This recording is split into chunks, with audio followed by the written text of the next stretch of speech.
말씀 신명기 10장 12절에서 22절까지의 말씀입니다. 구약성경 신명기 10장 12절에서 22절까지의 말씀, 주의 말씀을 들으십시오. 이스라엘아, 네 하나님 여호와께서 네게 요구하시는 것이 무엇이냐? 곧 네 하나님 여호와를 경외하여 그의 모든 도를 행하고 그를 사랑하며 마음을 다하고 뜻을 다하여 네 하나님 여호와를 섬기고 내가 오늘 네 행복을 위하여 내게 명하는 여호와의 명령과 규례를 지킬 것이 아니냐? 하늘과 모든 하늘의 하늘과 땅과 그 위의 만물은 본래 네 하나님 여호와께 속한 것이로되 여호와께서 오직 내 조상들을 기뻐하시고 그들을 사랑하사 그들의 후손인 너희를 만민 중에서 택하셨음이 오늘과 같으니라. 그러므로 너희는 마음에 할례를 행하고 다시는 목을 곧게 하지 말라. 너희의 하나님 여호와는 신 가운데 신이시며 주 가운데 주시요 크고 능하시며 두려우신 하나님이시라.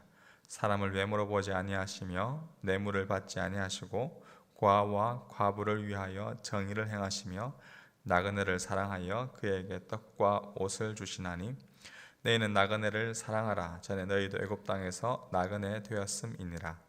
내 하나님 여호와를 경외하여 그를 섬기며 그에게 의지하고 그의 이름으로 맹세하라. 그는 내 찬송이시요 네 하나님이시라. 내 눈으로 본 이같이 크고 두려운 일을 너를 위하여 행하셨느니라.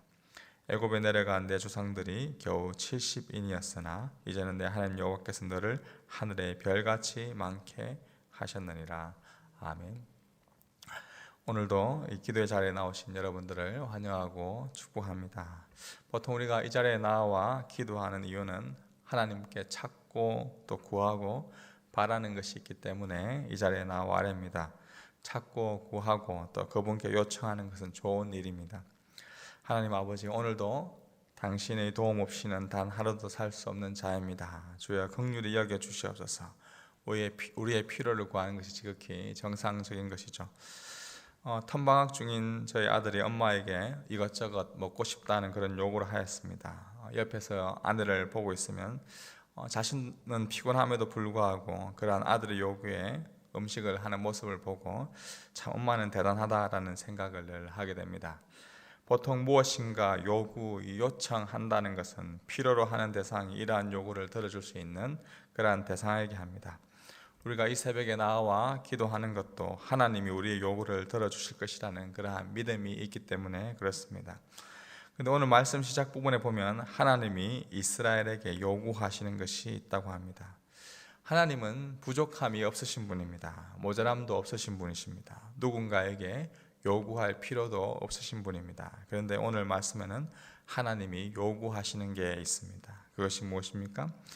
12절에 보시면 이스라엘아, 네 하나님 여호와께서 내게 요구하시는 것이 무엇이냐? 곧 내 하나님 여호와를 경외하여 그의 모든 도를 행하고 그를 사랑하며 마음을 다하고 뜻을 다하여 내 하나님 여호와를 섬기고 내가 오늘 네 행복을 위하여 내게 명하는 여호와의 명령과 규례를 지킬 것이 아니냐?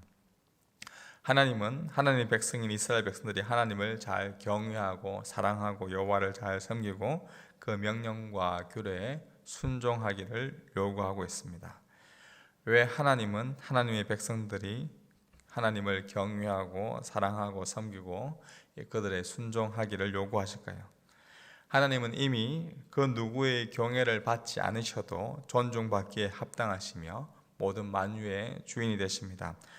하나님은 사랑받지 않으셔도 이미 성부, 성령, 성자, 성령 삼위 하나님만에서 참된 사랑을 누리고 계십니다. 하나님은 섬김받지 않으셔도 이미 부족함이 없으신 분입니다. 하나님은 누군가의 순종이 없으셔도 되는 분입니다.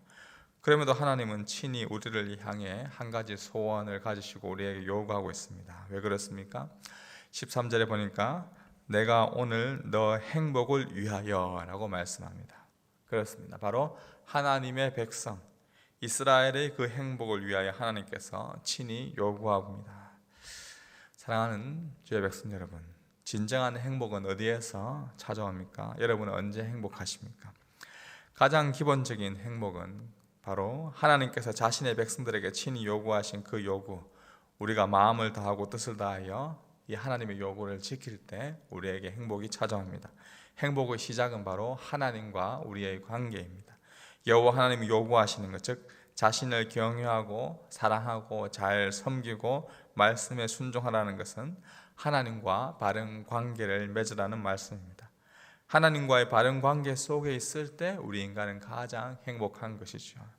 이 새벽에 우리가 내가 요구하는 것을 하나님께 아뢰기에 앞서서 가장 먼저 해야 할 일은 하나님이 우리에게 요구하시는 것에 순종하는 것입니다. 그것이 바로 행복을 여는 시작인 것이죠. 이 세상의 가족 관계 속에서도 부모와 자녀의 모습도 보면 부모는 자녀가 부모를 경외하고 사랑하고 섬기고 순종하기를 요구합니다. 자녀가 경외하고 사랑하고 섬기고 순종했기 때문에 행복을 느끼는 부모라기보다 곧 그것이 그렇게 하는 것이 자녀에게 행복이 되기 때문에 그렇습니다. 자녀가 행복한 것을 보는 것이 곧 부모의 행복인 것이죠. 하나님도 우리가 하나님을 잘 경외하고 사랑하고 섬기고 순종하여서 하나님 안에서 가장 행복해 할 때 하나님 또한 우리 하나님은 행복을 누리십니다. 미국 침례교단의 존 파이프 목사님은 성경을 토대로 이 기독교 희락주의를 늘 강조하는데요. 핵심은 바로 그리스도인이 가장 큰 행복은, 가장 큰 기쁨은 하나님 안에서 하나님 말씀에 순종하며 행복해 할 때 하나님 또한 가장 행복해 하시고 가장 큰 영광을 받으신다는 것입니다.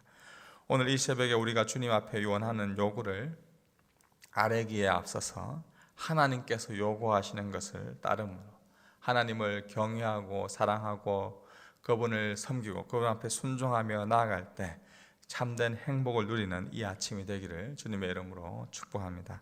계속해서 14절 이하를 보시면 여호와 하나님이 이스라엘 백성들을 기뻐하시고 사랑하사 그들을 택하셨고 지금 이 말씀을 듣고 있는 출애굽 2세들을 또한 내가 너희들을 택하셨다는 것을 강조하고 있습니다.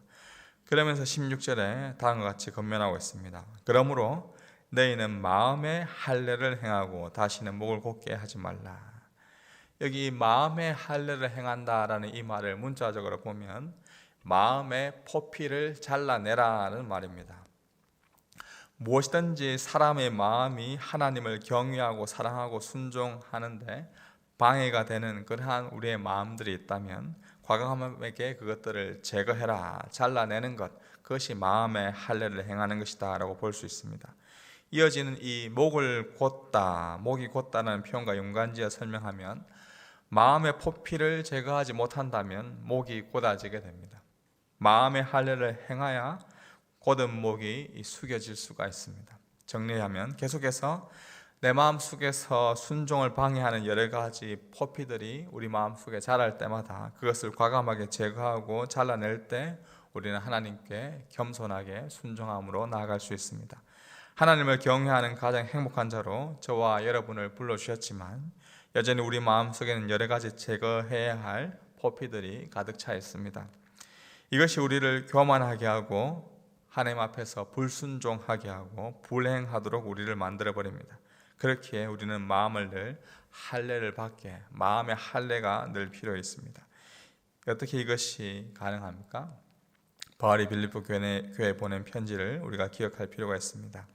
빌립보서 2장 5절 이하입니다. 너희 안에 이 마음을 품으라 곧 그리스도 예수의 마음이니 그는 근본 하나님의 본체시나 하나님과 동등됨을 취할 것으로 여기지 아니하시고 오히려 자기를 비워 종의 형체를 가지사 사람들과 같이 드셨고 사람의 모양으로 나타나사 자기를 낮추시고 죽기까지 복종하였으니 곧 십자가에 죽으심이라.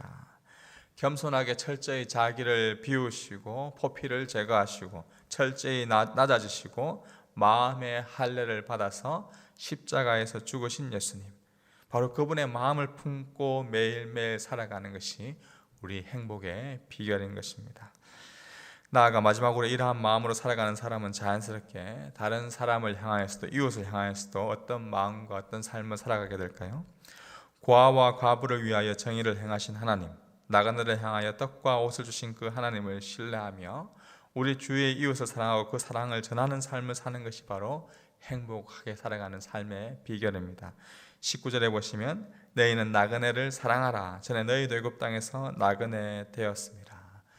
오클랜드 땅에서 이민자로 나그네로 살고 있는 우리에게 여전히 주시는 말씀은 또 다른 나그네를 사랑하라 라고 말씀합니다.